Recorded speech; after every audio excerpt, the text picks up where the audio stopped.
Welcome back to the island. It's your boy Bombo here. It officially is the end of week 7. We're going into week 8 and we're starting off with the waiver wire. Let me start off by saying when it comes to the Fantasy Island waiver wire, we're not going to keep on telling you the same old names. I just recently watched a video, getting some waiver wire suggestions from somewhere off the island, and they keep on talking about guys that they've been talking about for the past 3 weeks. So I'm not going to go over Gardner Minshew and Josh Downs because we told you weeks ago to pick up these guys. We're not going to keep on telling you to pick up guys until their roster ownership goes up. We don't care. We're going to give you the names when you need to pick them up. That's when you pick them up. If you didn't do it, then you let somebody else do it. So we're going to get right into it. But before, as always, like, follow, subscribe, and comment to everything Fantasy Island podcast. That is Fantasy Island with 2 eyes. And let's get into it. Week 8 waiver wires start at the running back position. Always a volatile position. Always good to have extra running backs. We're going to start off in LA, where we found out exactly what the answer was for Kyler Williams going on IR. And the answer is not Zach Evans, but it's a combination of Daryl Henderson and Royce Freeman. I'm going to suggest going with Daryl Henderson as the starter, Royce Freeman as the handcuff, but you may see a two-headed snake in this backfield. But Daryl Henderson will get the more fantasy-friendly touches, the goal line looks, and the pass-catching work. So go Daryl Henderson 1, Royce Freeman 2, and it looks like Zach Evans is stuck being the third-string running back again. Staying at the running back position in Cleveland, Pierre Strong is a recommended waiver wire pickup. Jerome Ford went out with an injury in that game. It's looking like an ankle sprain. We'll find out more during the week, where we will give you the latest on fantasy injuries. When Jerome Ford went out of the game, Kareem Hunt and Pierre Strong split carries. Pierre Strong is very athletic, hits the hole hard, and they traded to get Pierre Strong from the Patriots. And I expect this to be a committee approach just because Kareem Hunt isn't exactly hit at his 100% healthiest right now. He was limited all last week in practice. So give me Pierre Strong from the Browns being able to come in, split carries, and probably get some goal line work. At the wide receiver position, Jaden Reed from the Green Bay Packers. This is just a next man up scenario because at the end of the game versus the Broncos in week 7, we saw Luke Musgrave go down and we saw Watson go down. Jaden Reed is the better receiver out of everyone that's left, and that is including Romeo Dobbs.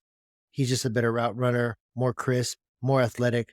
Jaden Reed will see an uptick in targets and looks, especially if Musgrave and Watson cannot play in the next week. Go ahead and get Jaden Reed, put him on your bench. If these other guys don't play, he's someone that you can't start immediately. Staying at the wide receiver position in New England, we have Demario Douglas. He went for a modest 4 catches with 54 yards on 6 targets and a 20-yard rush. But we know that Bill Belichick is an old school coach. And what do old school coaches do? They go with what wins games. What won them this last game was getting the ball in the hands of their athletic playmakers, Demario Douglas being one of them. He gets the ball in different ways. Like we said, he had a 20-yard rush. 6 targets is not nothing. Get Demario Douglas as this offense tries to figure out who their playmakers are. It's better to be earlier than late. At the tight end spot, I got one name for you, and it's an old classic, Mr. Taysom Hill. Taysom Hill has 12.5 points and 16.8 points in consecutive weeks. That puts him in the mix as a top 5 tight end right now, as crazy as that may sound. You have the chance of him getting a passing touchdown, a receiving touchdown, or a rushing touchdown because of how they use him at the goal line and within the red zone. He's the ultimate gamble. Anyone that's ever been a Taysom Hill owner before knows he can get you 1 or he can get you 30 at the tight end position. It's all up to if you want to roll the dice. Those who are willing to put their coconuts out there, grab Taysom Hill, especially if you're streaming tight ends. He could be someone that gives you a little bit more solid options at the tight end position. At the quarterback position, going to give you a bonus IR stash. If your league mates aren't hip to Kyler Murray and he has the IR by his name in your league, go ahead and pick him up and put him on your IR spot on your team if you have that. Hopefully you do. You play with savvy owners. Kyler Murray is still Kyler Murray. He has the athletic ability. We still want to wait and see what's going to happen coming off of this injury. But what we have heard is the Cardinals still want to use him. The Cardinals still believe he is QB1 and they're going to build around him.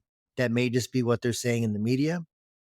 They may still be tanking, They may be trying to get one of these quarterbacks coming into the draft next year, or maybe they're telling the truth and they are going to roll with Kyler and they're going to work Kyler in with the pieces that they currently have on offense. Josh Dobbs just really isn't doing it for them. I think a change at quarterback can not turn their season around, but at least see what they're working with so they could address deeper needs if quarterback isn't the biggest need for the Cardinals. Kyler Murray is highly available. If he's available in your league, pick him up, stash him. He may be good to go within the next couple weeks. And our last quarterback pickups for the waiver wire, it's a toss up between Malik Willis and Will Levis.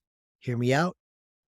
Monitor who is going to get the starting reps going into this week because Tannehill definitely is out. Tannehill was in a walking boot last time we seen him before the bye. He's already been declared out. There's a good chance he goes on IR. There's actually a good chance that we don't see Tannehill throw another pass for the Titans ever again. Especially if something happens. The Titans look like they're trying to have a fire sale. They're trying to see what they got. They're going for full rebuild. Time to see what they have in the two young quarterbacks. Malik Willis gives you the rushing upside. And if the organization believes in him taking over this offense, he is going to go through some growing pains. But if they don't try to make him a pocket passer and they just let him improvise, he could be a steal going into the back part of the season because he gets it done with his legs. Will Levis is a different story. We don't really know too much about him. We didn't see him throw too many passes in the preseason. We know physically he has the tools, and in college he had the tools. But right now, it doesn't even seem like he has earned that number 2 spot behind Malik Willis. But you never know. Keep an eye on how things work out this week. Either way, I have these guys on the waiver wire pickup list because it's now time to open up the playbook in Tennessee and see what you got. If you got Trey Burks coming back and he's able to, look like how he looked last year, you still got DeAndre Hopkins, you got Tajay Spears starting to come up. There's weapons that they can throw to. Tannehill obviously wasn't getting it done. If one of these guys gets it done, you may have at least a serviceable quarterback if you're someone that has Justin Fields or one of these other quarterbacks that's just underperforming. Take a chance. If I had to flip a coin, I'm going Malik Willis. We're more than halfway through with the fantasy season, so of course there's not too many gems on the waiver wire. Well, at least not going into week 8. There's not too many gems. Like I said, we're not going to go over guys that should already be on a roster. It's your fault if you let your league mates pick these guys up. But you never know. You may find a diamond in the rough, and hopefully it's one of these guys that we've told you about this week or previous weeks. On behalf of Sweet Tea and Mr. R.W. King, I'm Bombo for Fantasy Island. We're out.